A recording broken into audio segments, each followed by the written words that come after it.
Welcome to today's edition of Joy in Our Town. I'm your host, Vajoya Chapelier. You know, one thing we can never know enough about is the economy, and more specifically, our personal finances.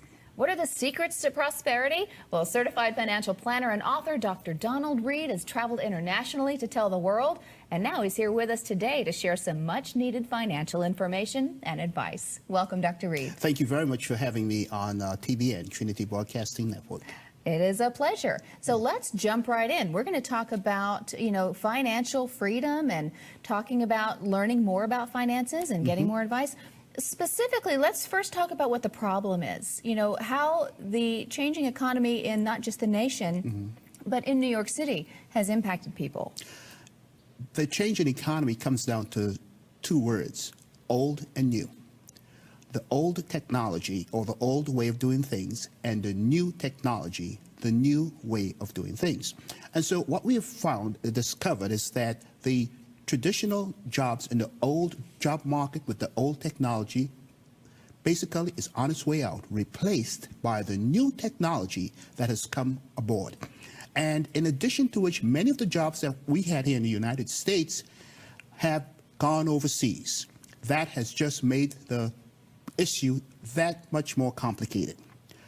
Therefore, what has to happen to reverse this situation is that those individuals who have been misplaced or displaced by their former employment need to have their skills upgraded for the new marketplace and the new jobs that are in the new economy.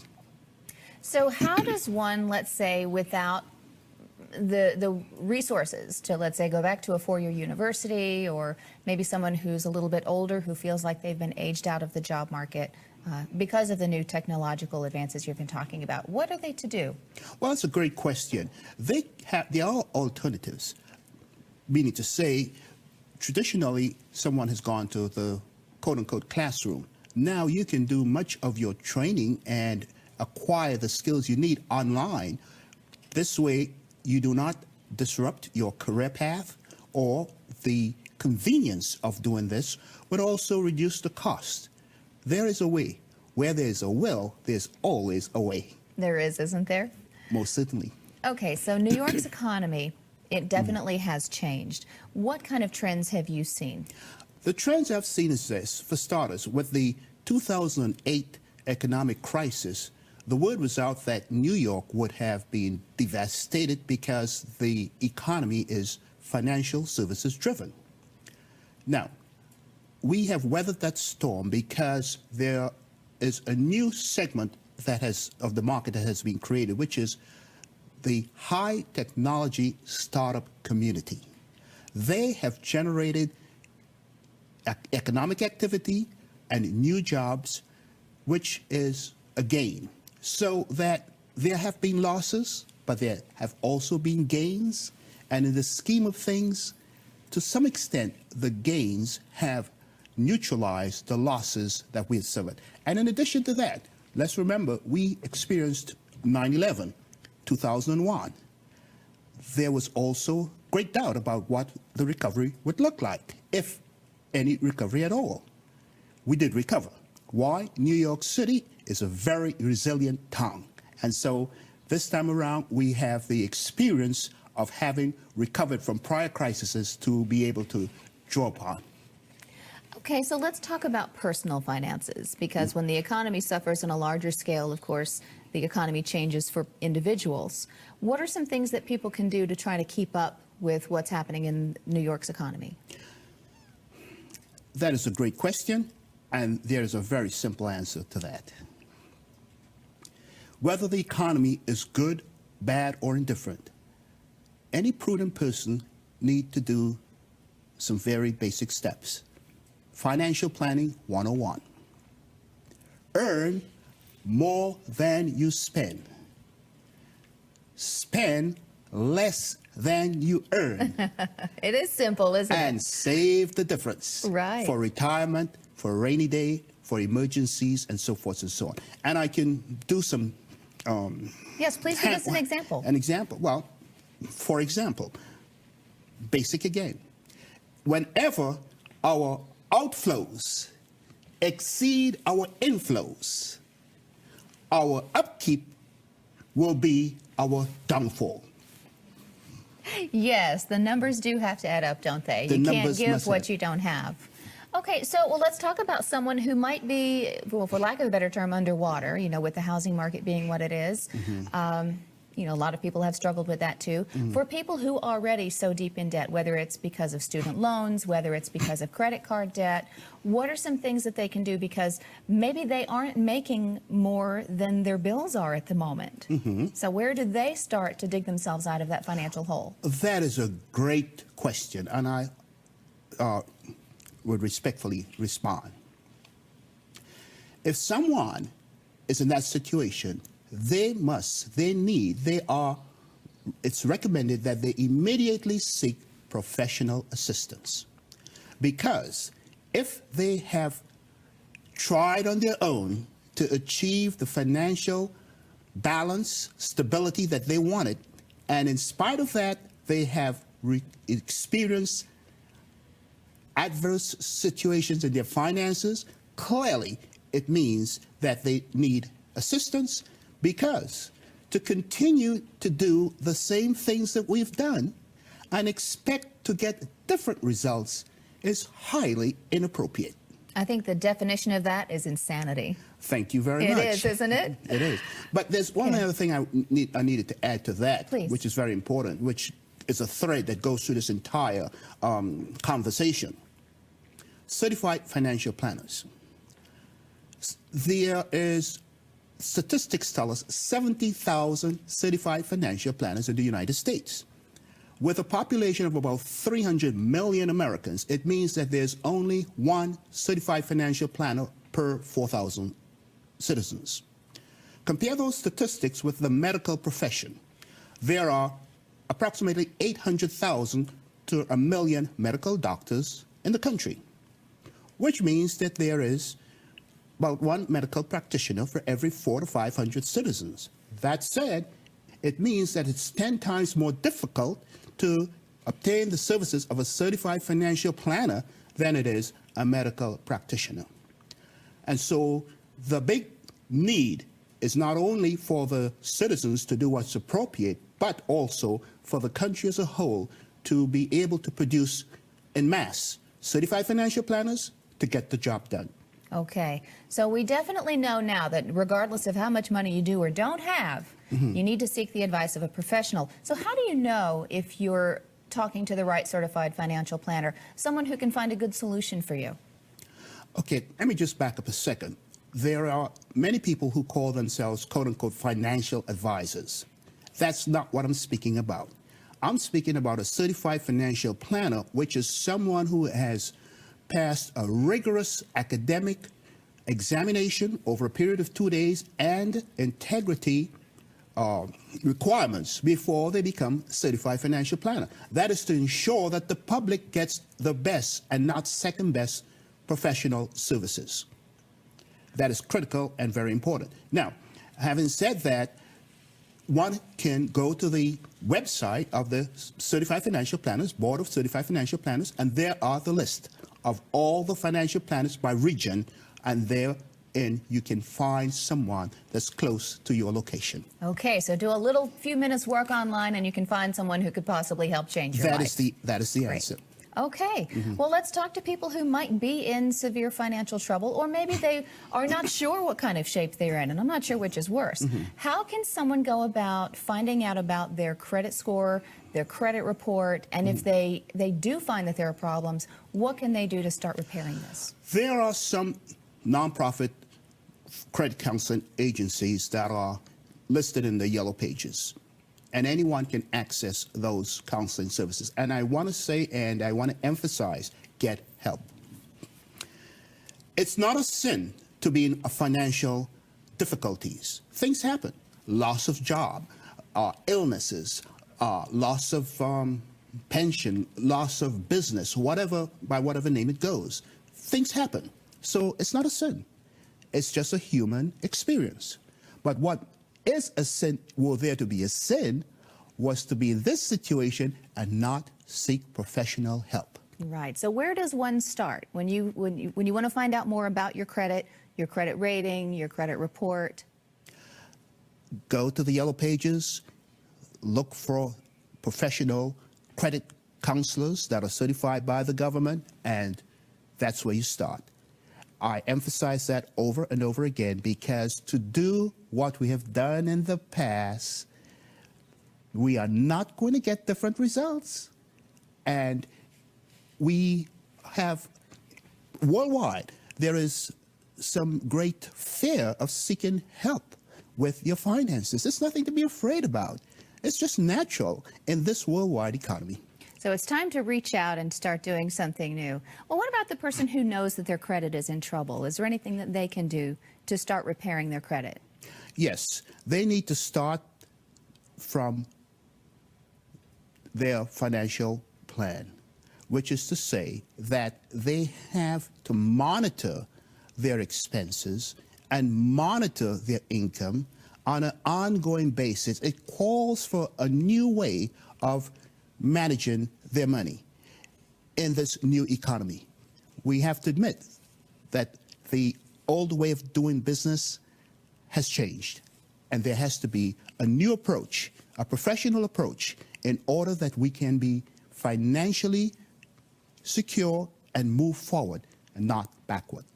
You know, in our culture, there is a lot of pressure to keep up with the Joneses, and not even in New York, but even around the world. But being that most everything that you could ever possibly want is found here in New York City. I love that question. It's such a great question because, you know, I have discussion with, in seminars that I conduct for organizations, that question always comes up, and on an individual basis, as we're doing right here.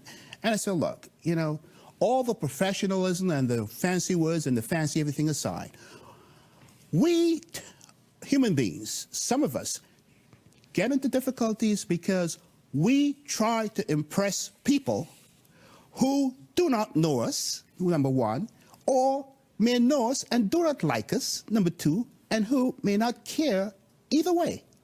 But we want to impress them, impress ourselves.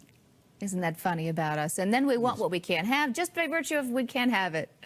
So we'll learn a little bit more. Tell you what, if you stay tuned, we're going to learn a lot more with Dr. Reed when we come back, because there's a very important time coming up for us, folks. It's tax time. So stay tuned, and we're going to learn some tips on how to do your best this year with that. Stay tuned.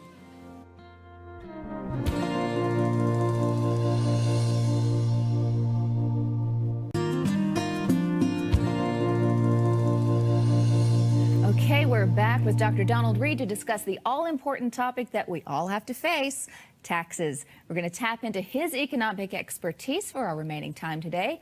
Okay, Dr. Reed, we are relying on you for some information about our taxes. There's so many myths, and it seems like the laws are always changing. How could we possibly keep up with them all? What's the first place for someone to start if they're filing maybe for the first time or the first time in a long time? Great question. The first place to start is with the receipts that you have for all the expenses you have incurred. Because no matter who you go to for assistance with your income taxes, unless you have adequate bills and receipts to substantiate your expenses, little can be done to help you. What kind of receipts should we be keeping?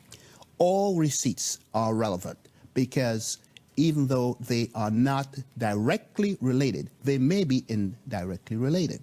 And a great way to have control over your receipts, if there is an issue with keeping receipts, is to make payments by your checking account. That's a very safe way to go, because let's say you lose your receipts. Let's say there's a national disaster and everything gets lost in a flood or a tornado or a hurricane. You can go to the bank and get a replacement for those receipts that were quote-unquote lost.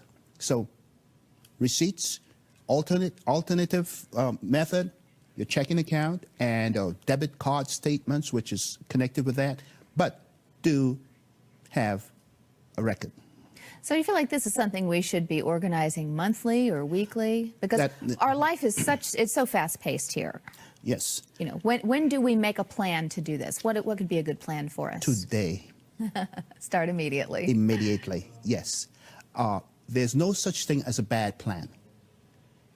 It's always critical. We are, and if we don't make a plan, the government will make one for us.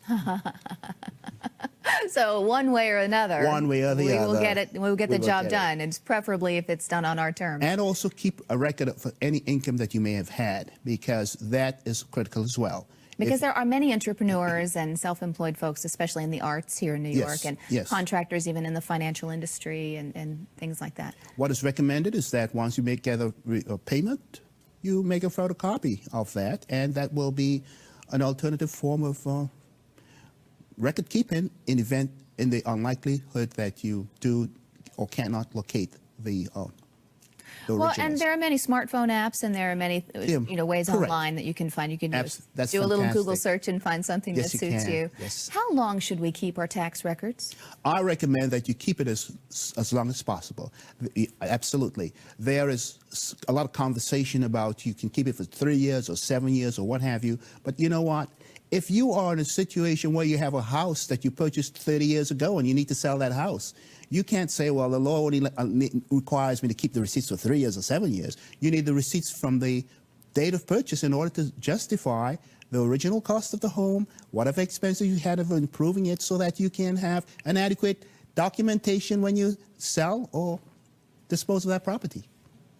Okay, so when we're gathering our receipts, we get a better look as to what really happened to us financially in the past year and what's really happening with the economy as a whole. What are some things that we can do as we look at this new year? What are some things we can start doing now to prepare ourselves for whatever's happening in our economy to come?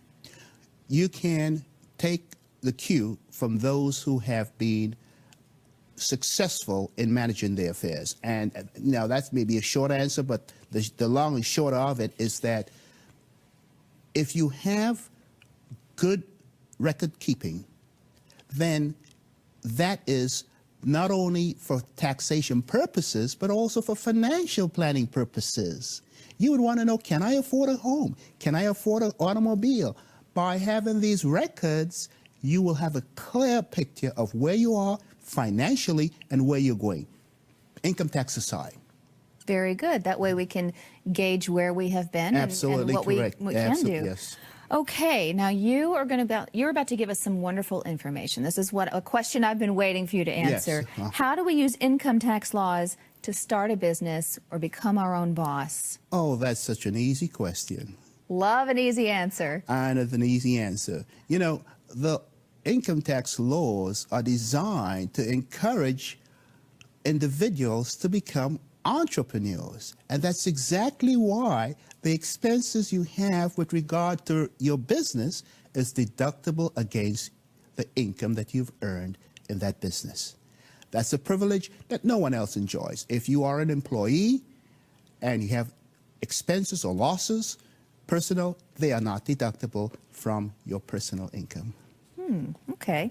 So how did the tax laws, or I should say, what are the tax laws that allow us to help create wealth from scratch so we can really pass that on to our own investments and also future generations?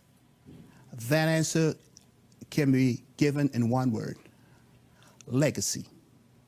Legacy.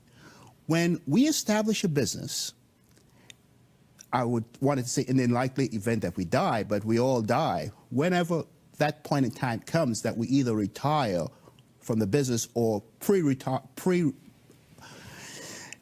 we are no longer able to conduct the business, right?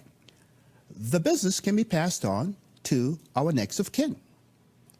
Contrast that with being an employee. You can be the best employee in the world. When you resign, retire, or whatever, that job cannot be passed on to the next of kin. So that legacy is built into the whole concept of having your own business, thereby passing wealth on to future generations. So many people, when they start to gather their receipts or when they start doing their taxes, they're not going to be so happy because they may have to pay a lot, and it could be very distressing. What do you say to someone who is working with a very stressful economic situation? What can you tell them so they can transform that into hope for their financial future? Get help. Get help. That is why there are practitioners out there. And now, the other question you're going to would ask naturally is, where do you get help? Or who do you get help from? That's right. Enrolled agent is someone who is federally licensed by the federal government, which I am an enrolled agent, and they are licensed to practice in all 50 states of the United States. So it means that if you are living in New York and you have a business in other states, California, Texas, what have you, you can have representation by one person.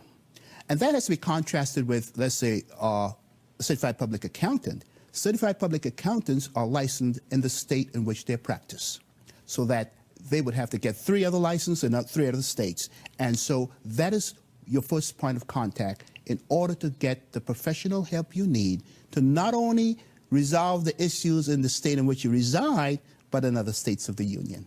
Okay.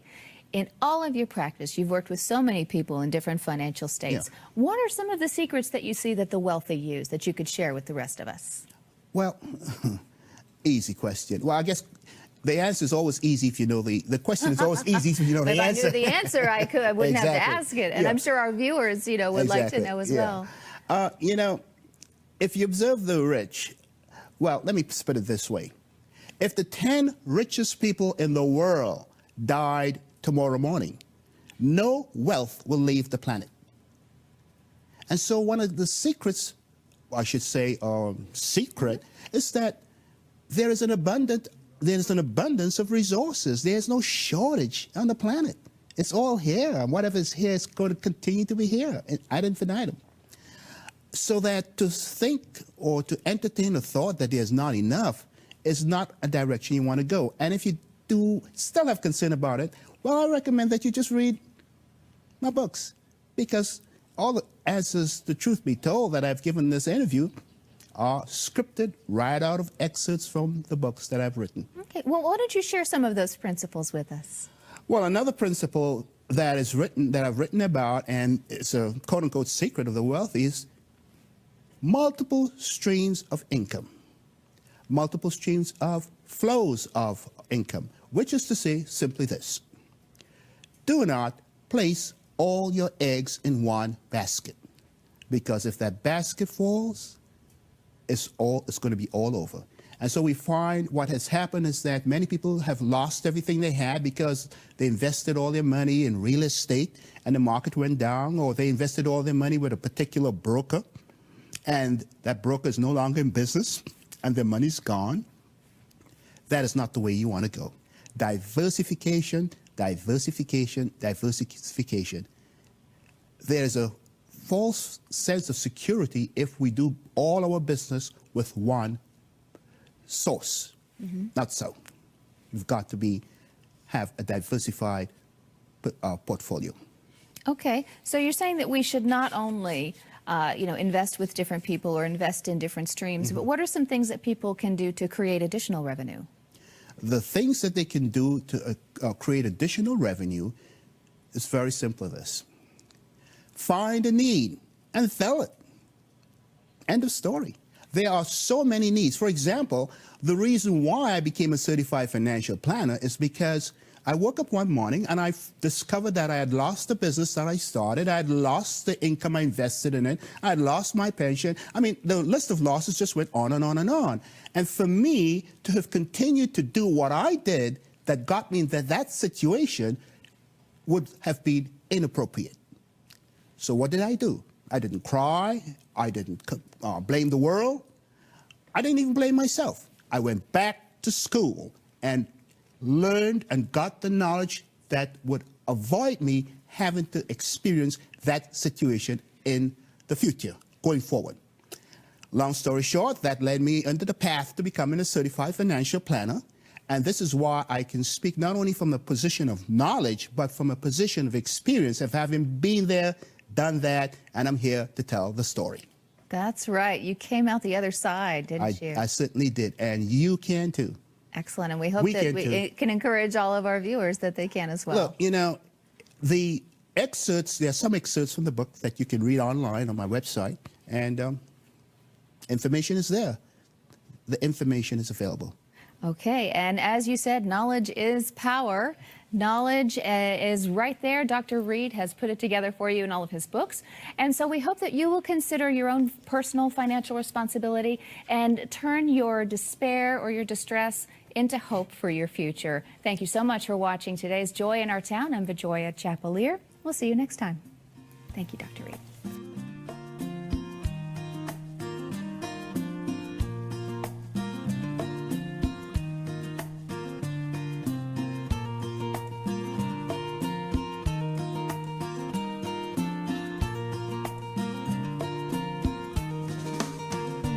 This program has been sponsored by the Trinity Broadcasting Network and is made possible by your telethon dollars. Your continual support can keep Joy in Our Town coming to your home